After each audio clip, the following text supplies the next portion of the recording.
Hello and good evening. Thank you so much for joining me. For those of you guys who are online right now, and for those of you who are going to watch this program later, thank you so much for joining me. My name is Solomon Nizan Ashams. It's great to be with you this day, where we're going to be looking at, something that's been going around South Africa right now. In case you are not in South Africa and you are not aware of what's going on, well, tonight you're going to be aware of what's going on regarding the life of a bishop, Bishop Stephen Zondo. So thank you so much for joining me. I hope you can hear me loud and clear. I always want to check my mic, and I can only check my microphone with you guys. If you can hear me, just give me a shout out. Can we say hello to each other? Let me know where you are, where you're watching from. I would really appreciate that. Just let me know where you're watching from. I would appreciate that. Let's see that. All right. Yeah. Watching from Newcastle. Oh, okay. I thought it was a Newcastle here. We have a Newcastle here in KZN. Lady A from Centurion, Naomi from Germany. Dankisha. Oh, wow. For the first time, I saw somebody from Azerbaijan. I'm sure I said it correctly. Azerbaijan. I hope you're safe. I see there's some sort of like a bit of a tension between Armenia and Azerbaijan right now. Ambrose in Lagos. Mosala from Ferenican. Shiku, locked in Kenya. For real. Yeah, Honey, she is from East London. From Sekunda, Beauty. And then Lemohang from Lesotho, Kialebu. From Deep Clove. Yes, George from Deep Clove. There's somebody here who's okay, from Mushtown, Limpopo. Never heard of that. That's great. Never heard of that. Lati, thank you. Ivan from Alberton, Gianni, Selby, Etswatini. There are people from there. Lerato, regular from Parabola. Soul from Ireland. Naomi, Kenya. Thank you guys. Thank you so much. Thank you so much for tuning in tonight. Tonight I'm going to be brief. I always say I'm going to be brief and then I just keep going.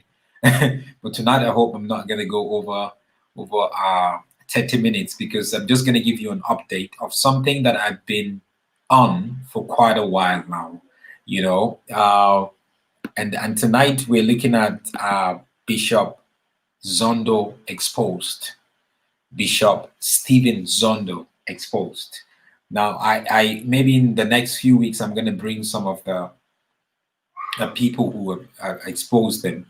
But this is a case that I've been pursuing for quite a while now. With Bishop Stephen Zondo. Just to give you a bit of a background for those of you guys who don't know who Bishop Stephen Zondo is, just so you can Google him much later. Bishop Stephen Zondo, as they call him, he is based in the south of Johannesburg. South Africa here. He runs a church called Rivers of Living Waters Ministries. So he is quite a big church. Most times his teachings and preaching are in Sotho, and Sotho is one of the major languages in South Africa. People in Botswana, also in Lesotho, they also do understand that. So most of it, he speaks English very well, but he loves to teach in Sotho. He has a very large congregation. He's currently building a very large church. I think they said the budget is about 200 million or so. And he has branches, across South Africa, down in Botswana also. So many, I think in the last count, they said they got about 80 branches. So more or less, he runs some sort of a fairly huge ministry. I didn't know about him until I think about 10 years ago. Somebody got in touch with me after I had written stuff about TB Joshua, exposing TB Joshua's atrocities. And somebody called me and now told me, hey, there's this guy called Bishop Zondo who's on TV, and he's actually talking about you, discrediting you. And, for me, it wasn't a big deal because I didn't even know who he was, you know. So I sort of like mute everything and didn't really, you know, get the time to talk about him. But over the years, a lot was been happening, and people have been coming to me and telling me stuff that's been going on there. About 5 or 6 years ago, there was a huge, almost like a riot outside his church because some members felt that he was involved in witchcraft and he uses witchcraft on people, and they almost burned his church. There was quite a lot of problems around it. Now, until recently, when I got in touch by a guy called Pope Edi. I mean, some of you guys must have watched him, this week. Before we're gonna get to that anyway. So him and his wife were leaders of the church, and they left the church, and because of what they saw, they were top leaders. They helped him raise money. They helped him do a whole lot of stuff, and they now left, and people were coming to them with a lot of complaints, money issues, sexual abuse, a lot of it. So they sent me a list of like over 100 people that had been taken advantage of either sexually or financially, but most of them sexually, you know. So I kept digging because I knew there was something, in there, and it's just important for us to really uncover it, you know. And I started writing about him. I actually wrote some stuff. I think it was in last year that he almost, he was said he was taking me to court. He went to the newspapers. Now, this is if you follow me on Twitter, this was something I wrote. Last year. And if you check out the date there, I don't even remember what the date was. Okay, yeah, it's actually this year. Sorry, it was the 28th of January, 2020.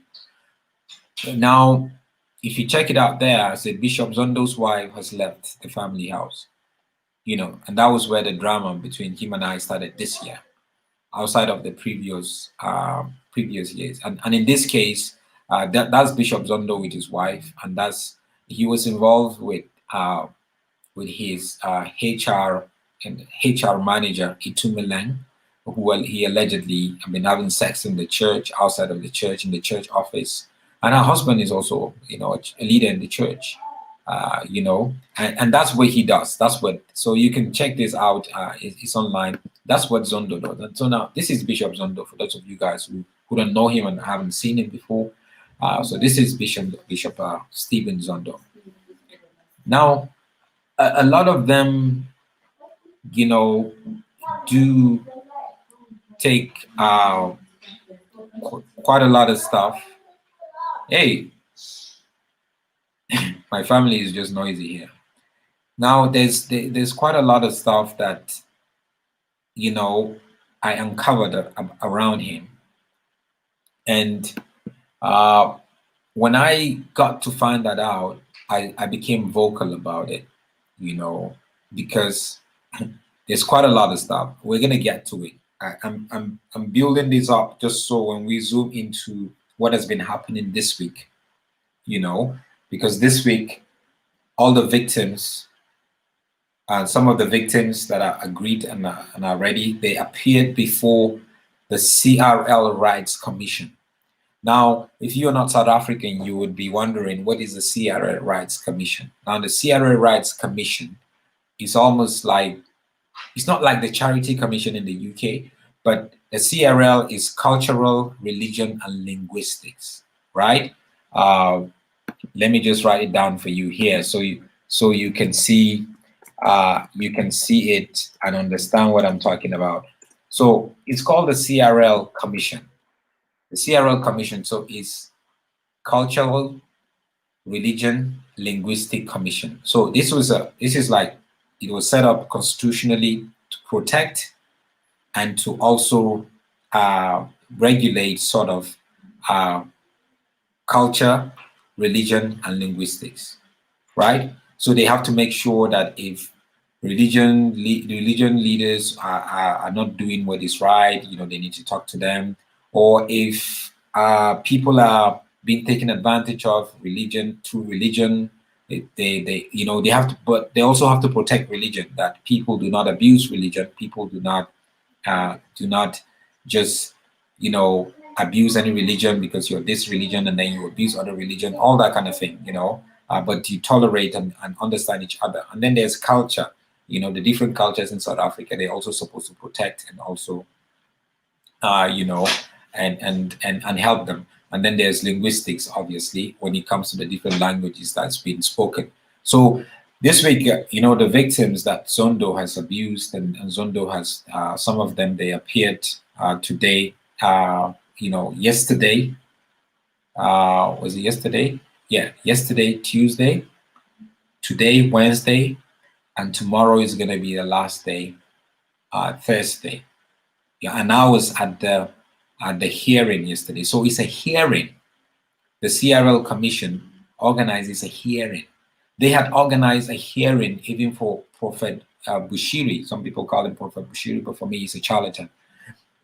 Last year, I think it was last year when his building, part of his church, fell down and people lost their lives. They organized a hearing, and he came to the commission. So they basically have the authority to summon you, because even yesterday I was talking to one of the commissioners of the CRL Commission.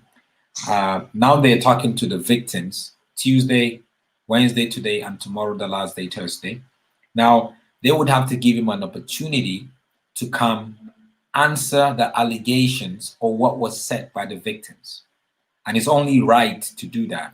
Now, they're going to make sure they take everything that they had said, they transcribe it, they send it to him to study, and then they invite him, and so he could get ready to know what they said, what he did, just like going to court, isn't it? So it's kind of like a mini court, and they have investigated and they have created hearing, not just around Christianity, but around other faith, around languages, around culture, So I was actually talking to one of the commissioners. I said, I hope he's going to show up to answer to all the allegations. And the commissioner was like, well, if he doesn't want to show up, we would summon him, So they have the right. So they could go to court, right? And legally force him to appear. If he doesn't, then he will be sort of like arrested. So they will legally force him. I think the former president of South Africa is going through that right now with the Zondo Commission, where they invited him and he doesn't want to appear, and they had to summon him. So a former president, you cannot not want to appear. So that's what has been going on. Now, Zondo, a couple of months ago, I think was it before the lockdown or during the lockdown, there was a popular TV program on one of the DSTV station, Mojalov, for those of you guys who are not in South Africa, and it's called Abafundisi. So it's just basically talking about pastors and their lifestyle and issues around that, and what pastors faces and all that kind of thing, just the lives of pastors. So I was there one time and they invited me. I featured a little bit in some of the episodes, and I actually spoke about him, and he allegedly said that he came on, also tried to defend himself, and so he said that I accepted a bribe of 1 million rand. Now that is very, for you to cheapen the gospel and truth and summarize it in a bribe of 1 million rand, because the gospel, the truth is priceless. So I'm not the kind of person that would accept money from anyone. No, if I wanted to make money of what I do, I have a lot of stuff on pastors and prophets. I would tell them, give them my price, name my price, and then they pay me. Then I kill the story, because victims come to me with stories. Omotosho victims have come to me. Bushiri, quite a lot of stories, a lot of these guys. But that's not who I am. That's not how do I live with my conscience, knowing that I accepted money, that I wasn't supposed to, and I accepted money just the wrong way. I'm not that kind of person. So we have to be very clear about that. So he attacked me, and he actually went to the newspapers and also attacked me. And I actually wrote the newspaper. I said, look, this guy attacked me, and what he said is not the truth. So I believe I have, you have to give me the right to reply him, And this was an article that I wrote in one of the Sunday newspapers in reply to what Zondo was saying about me, how he was trying to tarnish my credibility and all that. And I wrote an article entitled "The Unfair Christian Fate of Bishop Zondo," and I said if he is a God-fearing man, he must ask for forgiveness. And for me, the atrocities that Zondo had committed, Now, give you a background a little bit.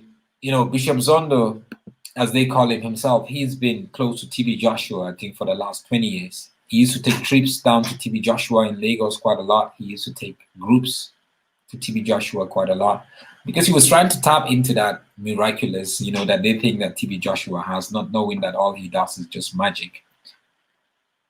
And so he was frequenting there, and he got to this place. I think there was a bit of desperation for him to see his church grow, a desperation for him to see to grow, to have a big church, to be able to see big crowd and have money and all that kind of stuff. I believe he has started on a good note. I always believe most pastors and prophets and bishops that are even charlatans today or false prophets, I feel that they started on a good note. I don't think that they just have the intention of defrauding people from day one when they started. I believe God gave them a vision, and and that's very credible. But it's not about you being called. It's about how you live the life of someone who's been called. So I feel the pressures of life, the cares of this world, the lust of the flesh, the lust of the eye, got the best of them. And now they begin to compromise and backslide. Still preaching. That's why you can see a lot of them quoting scriptures and really having that aura about them that you think that they are legit men of God. But they've fallen out of grace long time ago. People like Zondo, they've fallen long time ago. So Zondo himself has 2 kids and his wife. And from my investigations, Zondo uses basically witchcraft a lot. Now, there are different people that he targets. He targets young girls and he grooms them, and then he somehow invades their spirit. So you would hear a lot of them saying, whilst they are sleeping, he came to them and have sexual intercourse with them. Now, if you understand this, understand this spiritual, that's normal. They're not the only first people. There are other people that I've met who would tell me how, in my dream, I saw this pastor and all that. You would think it was just a dream, but it's not a dream. It's an intentional thing. And you allow the bishop or the pastor or the prophet to invade your life. And Zondo does that a lot. He would always use the word, do you trust me? Do you trust me? And once you say you trust them, and these young girls, they see him as a father, as a father figure. Do you trust me? Do you trust me? And he uses oil also on them. He will give them oil or water and tell them how to use it. The fact that you take those elements, the oil and the waters, and you use it, you actually opening yourself up for whatever he wants to do in you and through you. You see, that's why all the elements you see in church, they're not just there for them to sell the water or the oil or the handkerchief to make money. That's not just it. But there are spiritual deposit that has been deposited in each of these elements that is gonna create problems in your life that you keep coming back to them. That's gonna give them entry point into your life. So a lot of these young girls are like, no, they will be sleeping and he will come into their dream vision and they would have intercourse with him. And they don't like it. And I remember one of the girls, she said when she told him, he just laughed. But she never knew that actually that the spiritual it's so real that you could actually do that, you know. And then there are women that he sleeps with. Now, his wife is the one that does marriage counseling for the church. But the marriage, her role is just to sort of like filter or to interview the woman and then pass it on to him. So some of the women that he knows, so he is in collaboration with his wife. All the women that are vulnerable, he passed it on to him, and he would, in his office, he would say, you're praying for them, he would tell them to remove their clothes, and then he would have sex with them. And they are hypnotized. They actually like didn't know what was happening. And sometimes he would tell them, no, he's fine. He slept with so many wives of the pastors, younger pastors in his church. You know, the devil is so wicked. That's why you see Zondo. He will sleep with anybody, with all the people around him. Even his niece, when he was young, I think she said he was around 18. You know, he sexually abused her.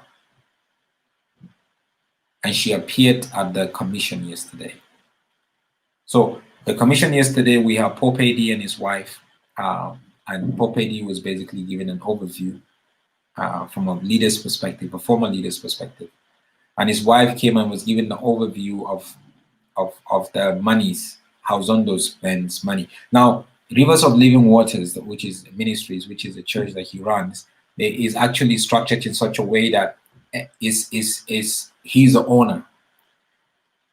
And people don't understand that. So he has a trust, a family trust, and he moves monies from the church account into the trust account. Right? With nobody stopping him. And you ask yourself, don't they have a board? Don't they have a board of directors? Don't they have elders? But all of them listen to him.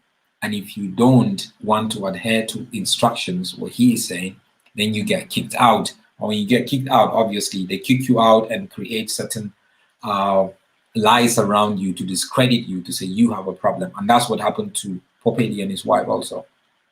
You know, there was a time he moved, I think, about 50 million from the church's account, which was for the building funds, the building that they're building now. So the money was supposed to go in for the building, and he moved it into family trust. Right. And so the church is supposed to be a not-for-profit, but he has a company that is registered. All the water, the oil, the uniforms, and everything, the company that he owns is the one that produces all these elements for the church that he sells in the church. Right? It's sort of like crazy, isn't it? So, and you wonder, but he has made so much money. But it's still not enough for him. That's what happens when you get into the hands of Satan. It's never going to be enough. You would have all the money, it's never going to be enough. You would have all the houses, it's never going to be enough. You would have all the this, it's never going to be enough. It's always just not going to be enough. And that's a big problem.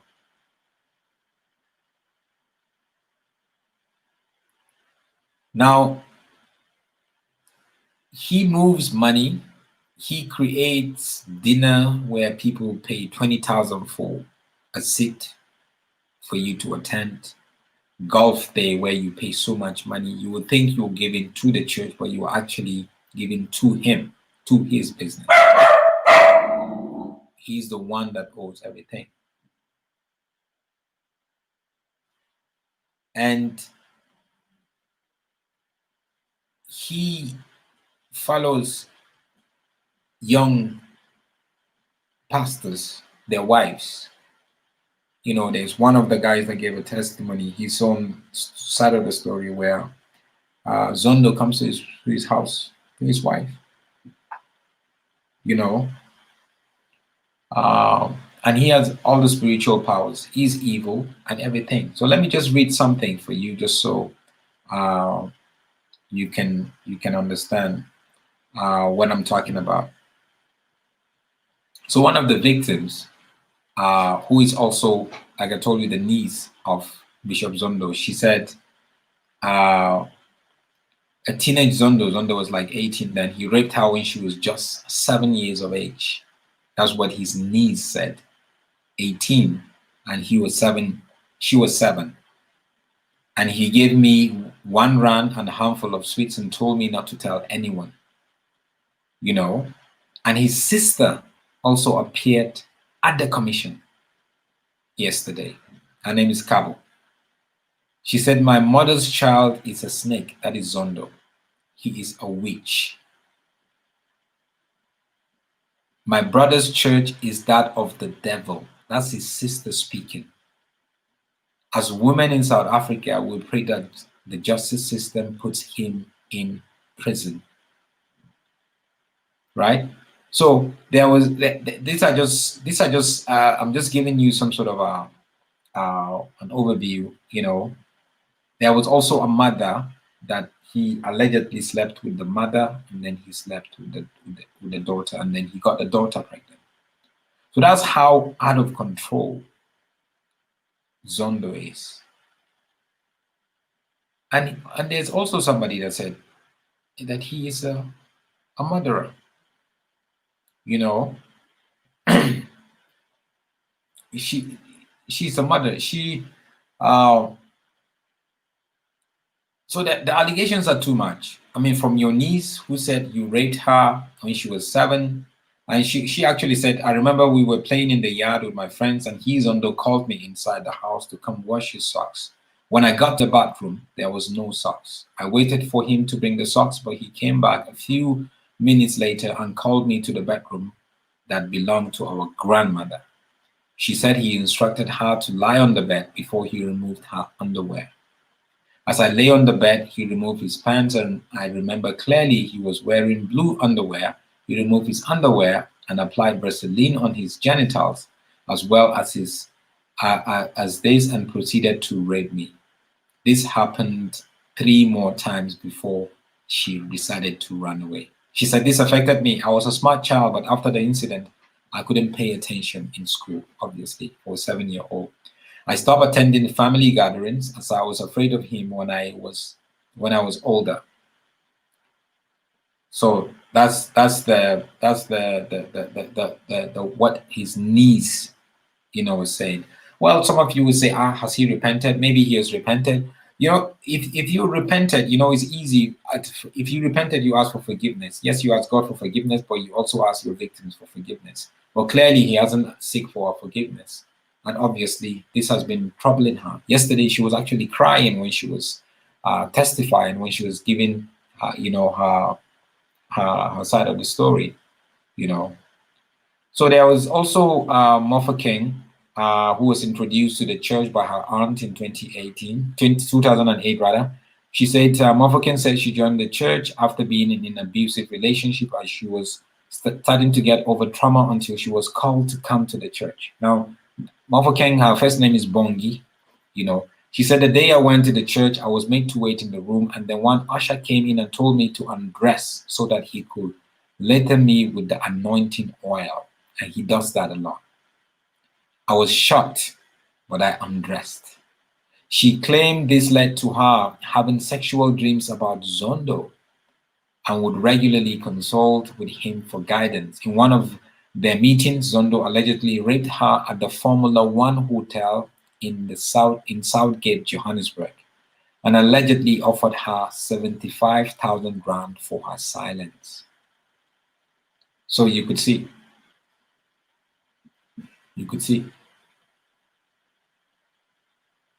So we're looking at, I just wanted to give you a brief of what has been going on at the hearing this week. And I would want you to please take your time to Google the name Bishop Stephen Zondo and read some of the articles. Tomorrow is going to be the final day. And read some of the articles that have been written, about him. He has lost it so much because he's so politically connected.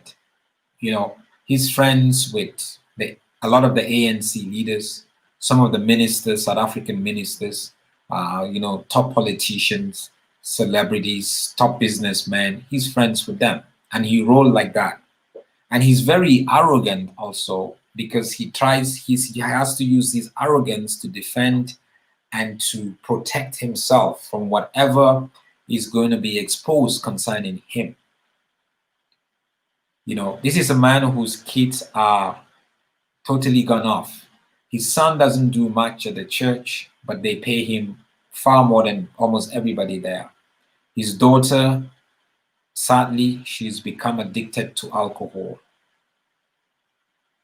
His son is married, but anytime his wife is pregnant, they lose the baby, they lose the baby, they lose the baby.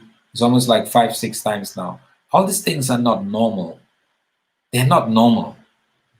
We might think that they're normal, but they're not normal. You have to ask that question. Like I said, his wife left him late last year. Don't know what the problem was between them, and she had to come back after they had decided to. When I took the lead of it and exposed that, they had to reconcile quickly so they can get her back at home and back in church, just so he's not going to show that there is some sort of crack in the family, in the marriage. So we have to really think about that, and because of our advocacy, and especially Caesar Kelly, Popedi and Soli Popedi, the couple that were leaders there and left, and they've been in this crusade against him. A lot of his church members left.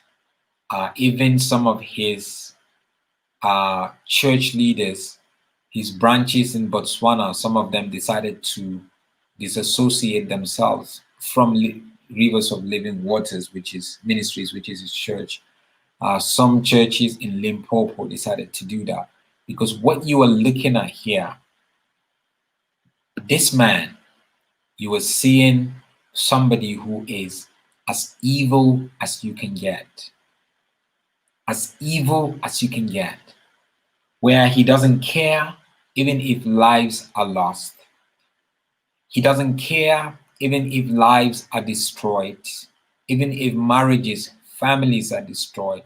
This is somebody that would preach and tell you straight that, yeah, he's sleeping with women, but, they just have to forgive him. He's just human. This is somebody that will preach against family values, to tell you how much this guy has become, arrogant and totally away from the Lord Jesus. Should we pray for him? Yes, we should pray for him.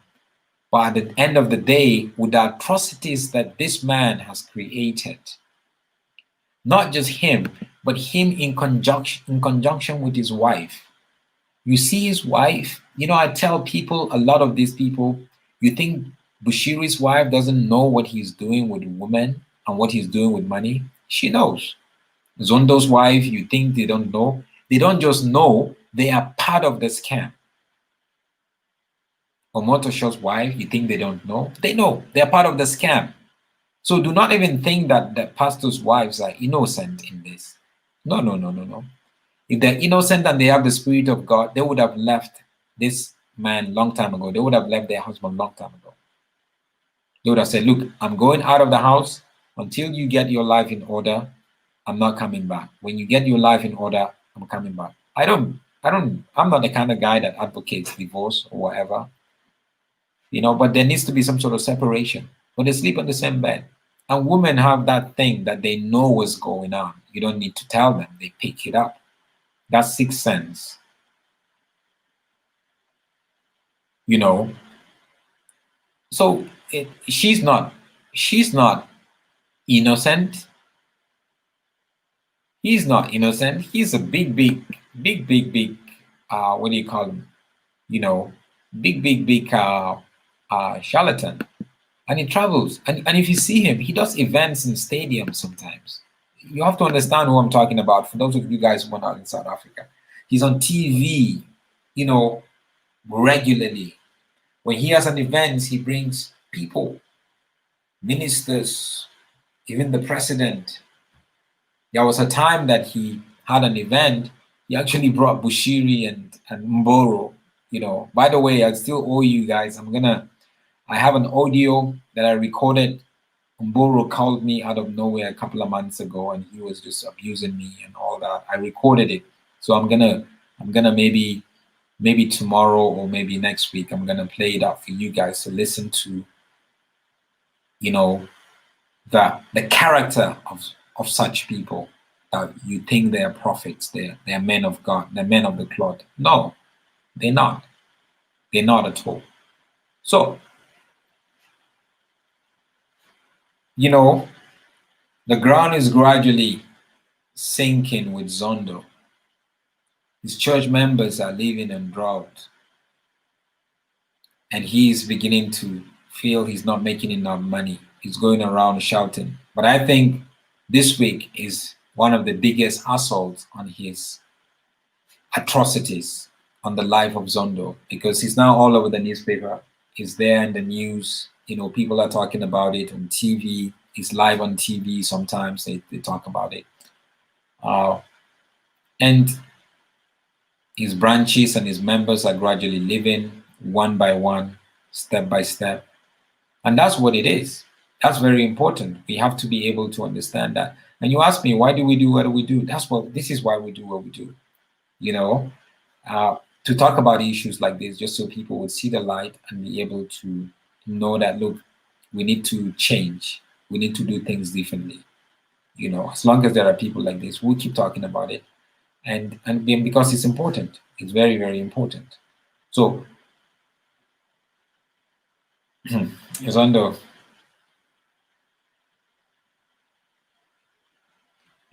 I don't even know what to say about this guy, because this is a guy who allegedly, building his church, he actually dug a big hole and put in a live cow, into the hole and cover them, the foundation of the church. There's just a whole lot of stuff, that I'm gonna bring some of the guys that have worked with him, just so you can hear it from them, because I've spent time with them and I've been on this case for years. I've been investigating him, and people have been coming and people have been talking about it. And this is the right time for us to really continue to do that. So please, if you have any love for the gospel, for truth, you would continue to encourage other people who are going to such churches to think again, and to try to help them to disengage from churches and cults like this and charlatans like this. And we continue to pray for those who are enslaved and those who are in bondage in such cults and churches. And we continue to speak the truth, because that is what it's all about. So I want to thank you guys for joining me. I said I was going to take 30 minutes, but I'm taking over time. I just wanted to give you some sort of a feedback from the hearing, the CRL Commission hearing in South Africa around Bishop Stephen Zondo, and some of the victims that have appeared before the hearing yesterday, today, and also tomorrow, giving their side of the story. And we have to keep digging, because that is just important. So we keep digging, we keep digging, we keep digging. This guy is a charlatan who is involved in deep witchcraft. He has left the Lord long time ago by virtue of the fact that he uses witchcraft in church. abuses women sexually, siphon money that is supposed to be for the gospel, that people give for the gospel, taken away from the poor. Uh, there's no way we should be quiet, or there's no way we can be quiet, because it's not just the right thing to do, But Zondo definitely, my desire is to see justice upon Zondo. He would do whatever it takes to protect himself. He would get all the big lawyers and all that because he has the money. He would pay the police. There are so many cases that was open at the police station in Everton where he's at, but the cases just keep disappearing. Case number disappear. The investigating officer would not even investigate. People have been threatened over and over again. Some of the victims, once they say something, they either offered money or they are being threatened. That cannot go on. So I want to thank you guys. Thank you, everyone. Please, I want to encourage you to share this video right now. Share it or tag some people that may, you would want to see them maybe, go through the video. And also, if you haven't subscribed yet, if you're watching on YouTube, please, just click the subscribe button. And if you're on Facebook, please subscribe my YouTube channel, Solomon's Temple. Thank you so much, guys. God bless you. And let's continue to stand on the truth. Let's continue to share the truth. And because that is just important. That is who we are. God bless you and have a wonderful evening.